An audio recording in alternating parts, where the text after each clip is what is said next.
Diddy's legal team did not try to soften the reality of his situation. In open court, his attorney made it clear that Diddy is no longer just an inmate, he is a target.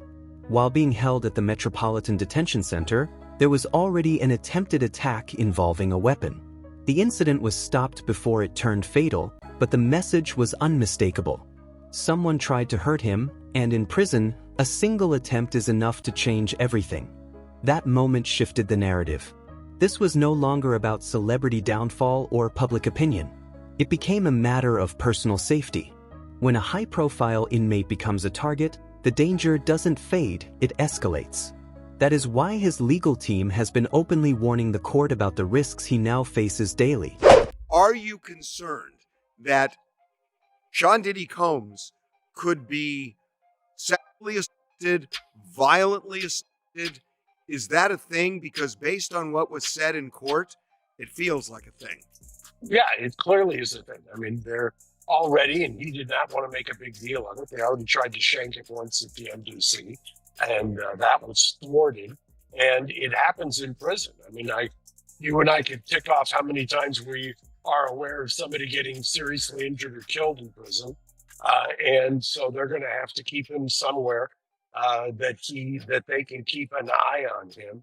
It would have obviously been better if he had gotten less time and had been at a camp, but he's going to be in a facility where somebody's going to have to, from the BOP, and I think they're well equipped to do it if they can, to keep an eye on him because he is a target. Diddy had said in the documentary, he had said, I'm doing what God told me to do. Yeah. So he was basically saying his actions were ordained by our Father. And that kind of basically over law and man gave him the okay to do technically what he felt was right. And with yet the shirt, God said no. Yeah, right. So with the shirt itself, God said no. Do you feel like after, because this, of course, that video was made prior to his, the verdict and things of that nature. Mm-hmm. Do you feel like he himself would be on the same thought process that, God is still telling him to, do as he is, do as he moves? Of course, God is telling everyone to do it, but for him to be able to have that same conviction on that video, do you think he'll be on the same motion as of now? Well, see, that's the thing. It all depends on who you call God. I know some little weirdo who's on the cover of Forbes for, being a faithful servant to the God that he serves. He calls himself a God. I know plenty of people that say the word God, but just because you say the word God doesn't mean we're all serving the same entity. The question is who's serving the right God? Hey, that's the real question. I've been having conversations about this very interesting, back tattoo, which is an abomination in itself. The Zole Dantor, I was just talking to everyone about how he pretty much turned it into a demonic symbol, and he's been pimping that whole thing because for those who know the Orishas, that particular Orisha is supposed to be the protector of women and children.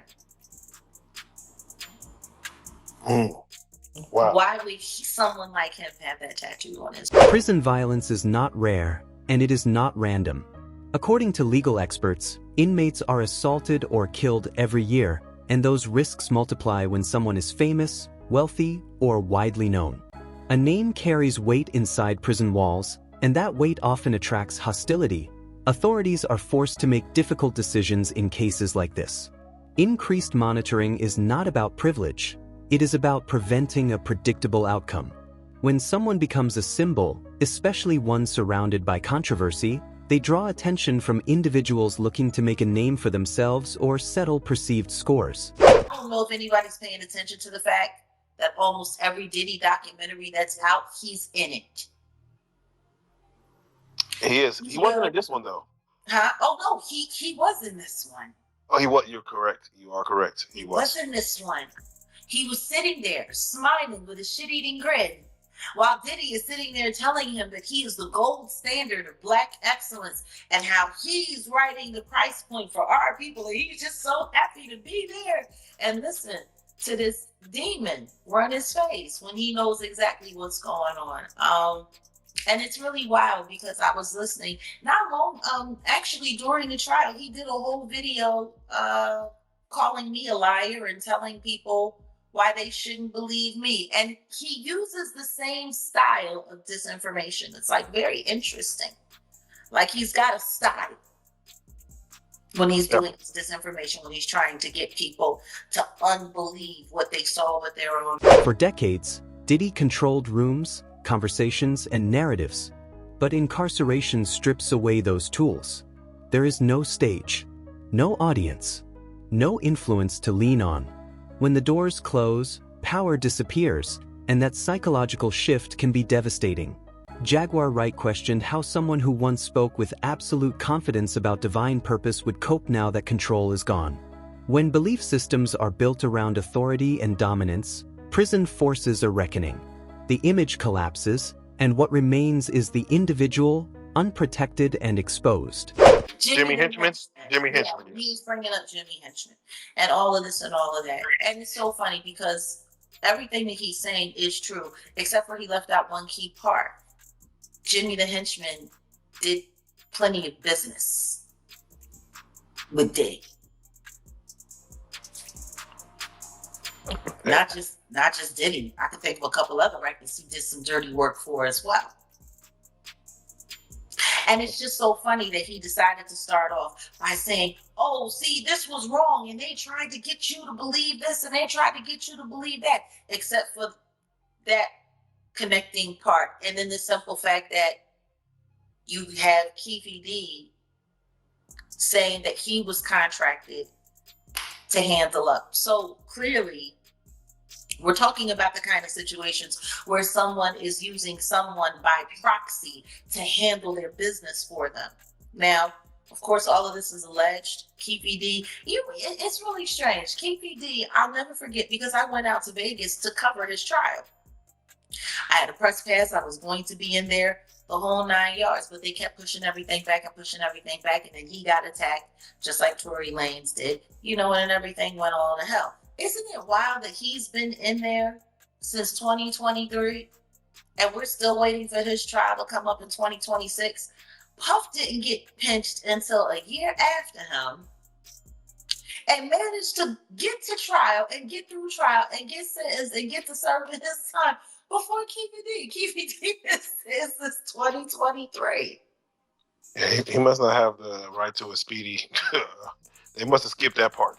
Right to a speedy trial. I remember when I first got out there and he couldn't get a paid lawyer to represent him. He was dealing with a public defender. I rode in the elevator with his public defender twice.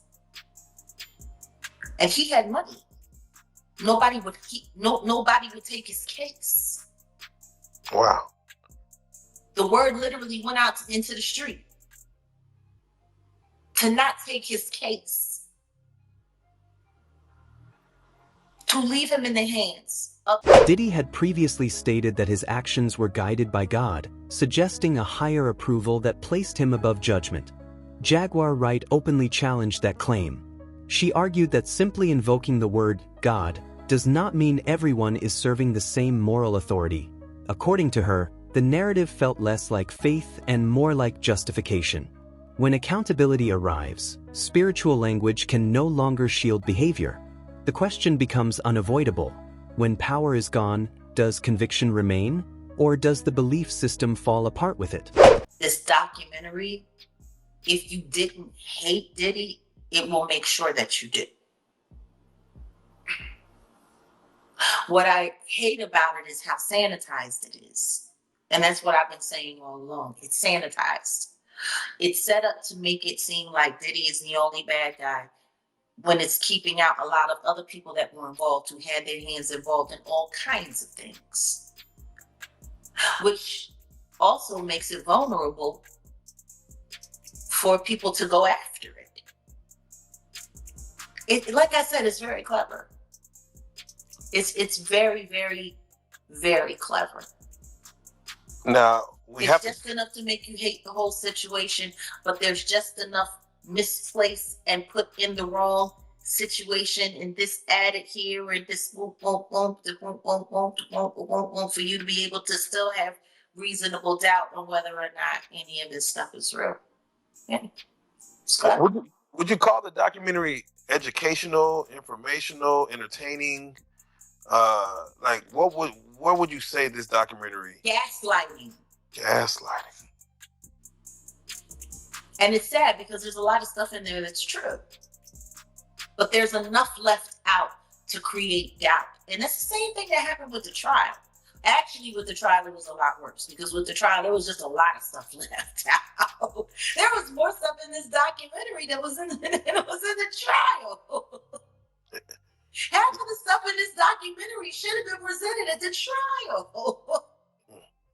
Can you imagine if they had had any testimony from Little Rod and the footage that he had from that incident, that firearm incident where the guy G was damn near mortally wounded and was losing his life, and the footage that he had from that? Can you imagine if that had been shown to the jury?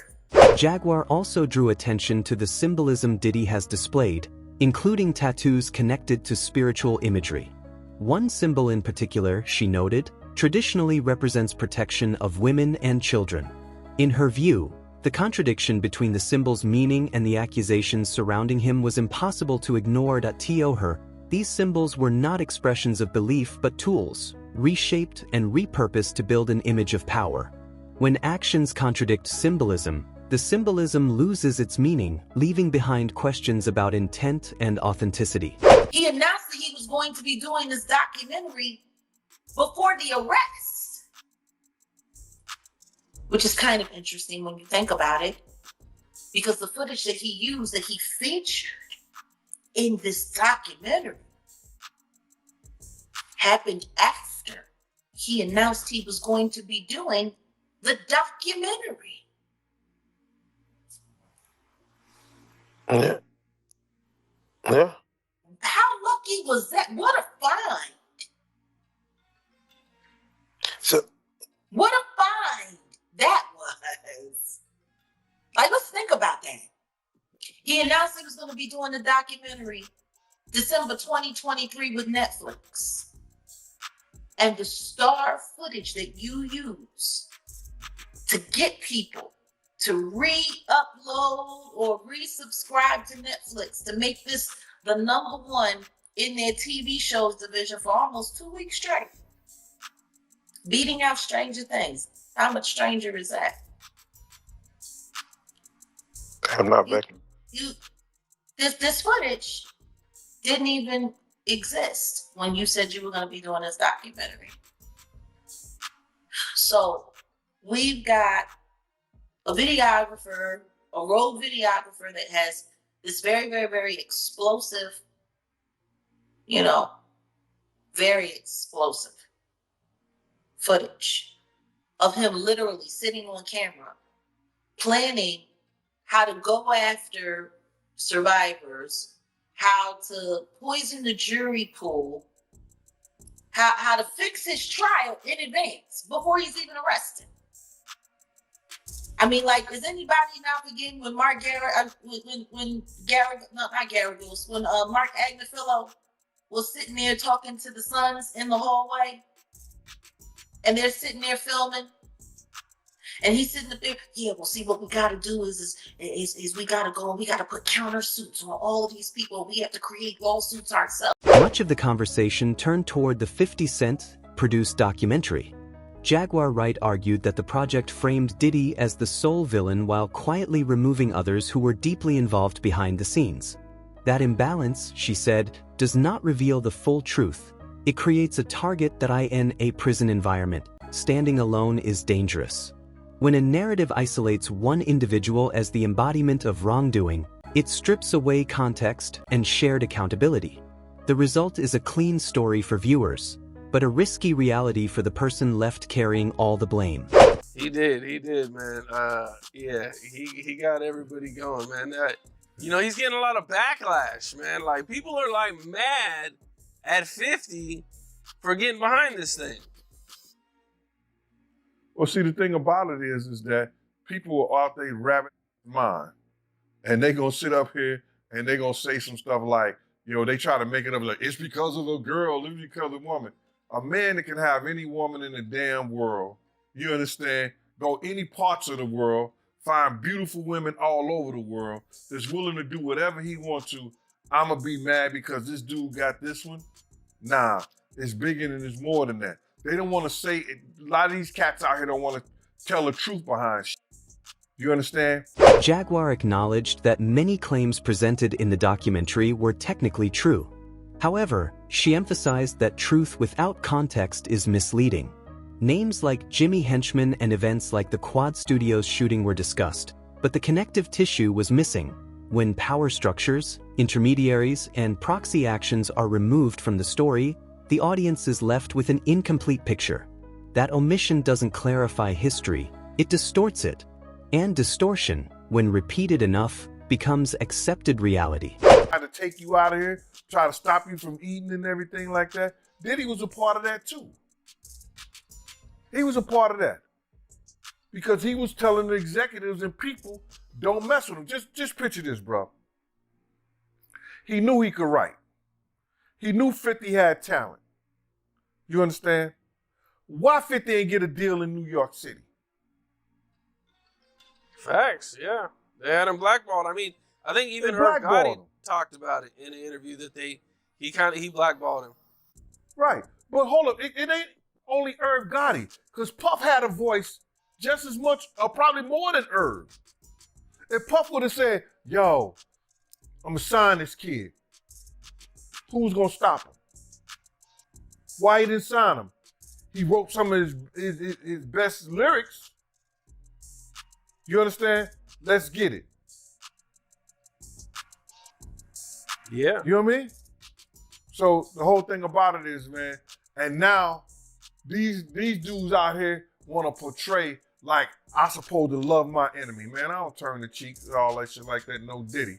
I don't turn the cheek. I don't fuck around like that. But the whole thing about it is, if in fact somebody gonna pay me to get at my enemy, and I'm gonna get a piece of that PC.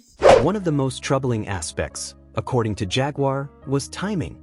The documentary was announced before arrests, before raids, and before key footage even existed. Yet somehow, it later featured explosive material that appeared at exactly the right moment. Footage of legal strategies being discussed, conversations about shaping public opinion, and plans for counter-lawsuits surfaced briefly, then vanished. That sequence did not feel accidental.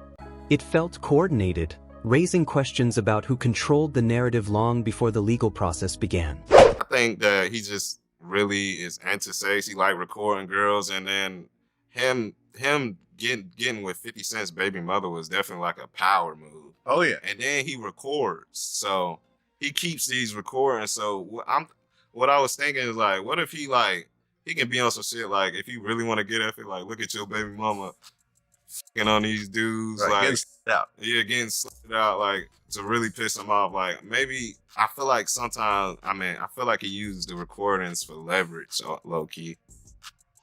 Yeah, because I've been around Diddy before. I've been at parties with him. There's no shortage of women that are approaching him, Mm-hmm. right? So out of all the billions of women in the world, you pick the baby mother of someone who doesn't like you. Right. And do you feel that this was like him doing that on purpose to get back at 50? Definitely.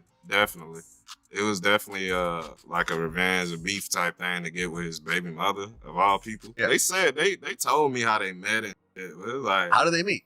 they said they met at a party through a friend or something like that.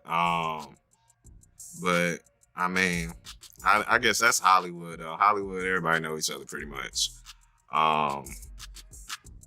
But still though, you know that she knew who he was. She knew that her baby father didn't like him, and she didn't like him either. So I'm sure she got with him for a reason. Oh, so she was doing it too. Yeah. Oh, I think they so were both too. doing it. They I both didn't even didn't think like about it the that dude, way. so Yeah, that's a good they point. just clicked up. And like he informed me, like he had multiple girlfriends. So of course she wasn't his only girl. Like he would see her maybe a couple after a couple months, every couple months. Well, that's just with you though. That's just with you. Nah, he would like literally see her every couple months. Oh, he told you that? Yeah. Oh, okay. Because Don the Dealer was the first like threesome they had.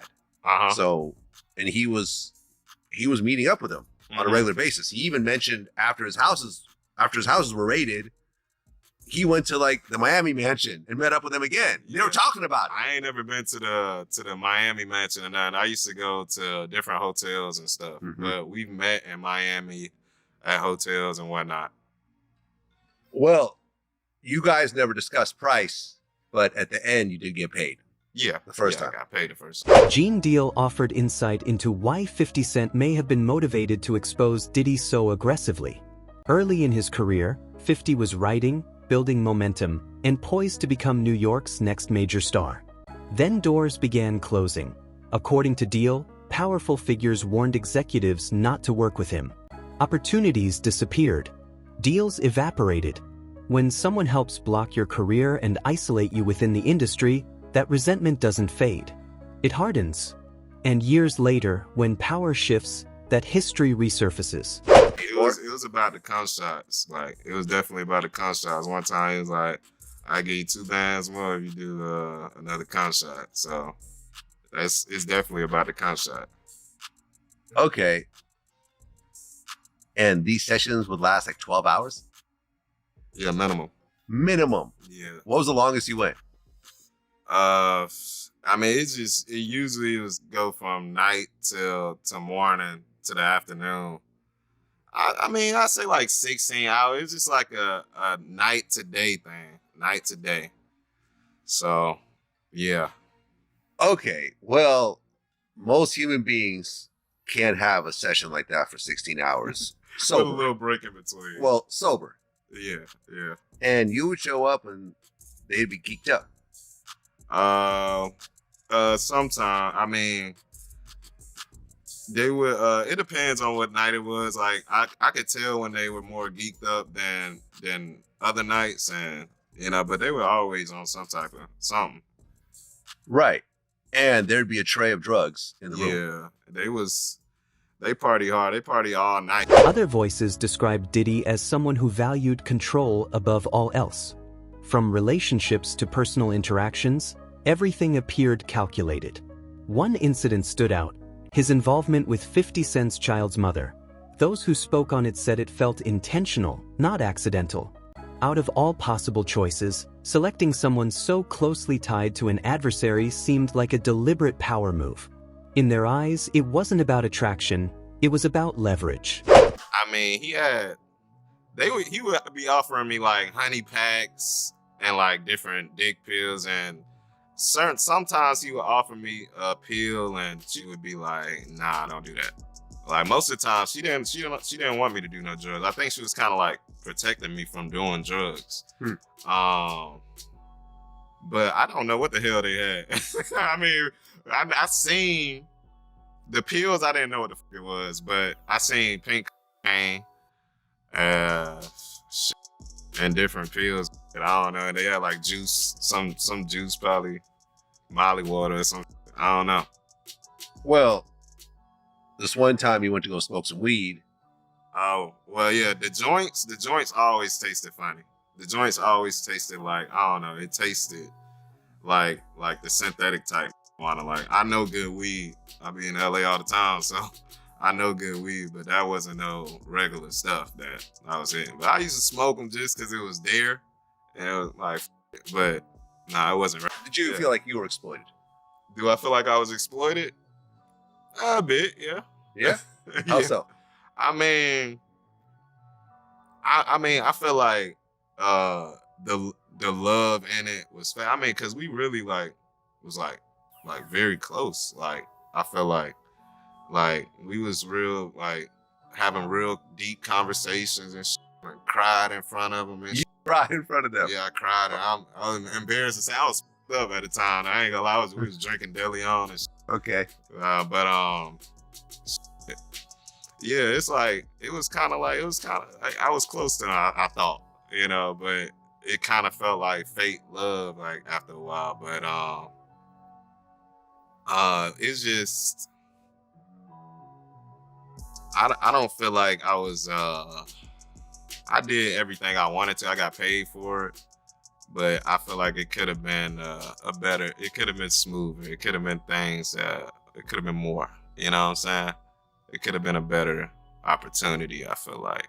And the way we used to talk, I mean, I wanted to do other business things instead of just, being somebody they hired to fuck. So, yeah, I feel like it was a bit of exploitation. And then her acting like she my girlfriend or actually care about me. And it's like, yeah, it's exploiting. Like, it was fake. Sly Diegler described encounters that, at the time, did not feel criminal but later felt exploitative. Long sessions, money exchanged afterward, drugs present, and emotional conversations that created a sense of closeness. He admitted that while he consented and was paid, the emotional connection felt artificial in hindsight. Once the situation was no longer useful, communication stopped. No follow-up, no concern, just silence. Let's say Diddy gets out in a few years and he calls you up and wants to do another freak off. What would you do? And he'll double the money this time because of inflation.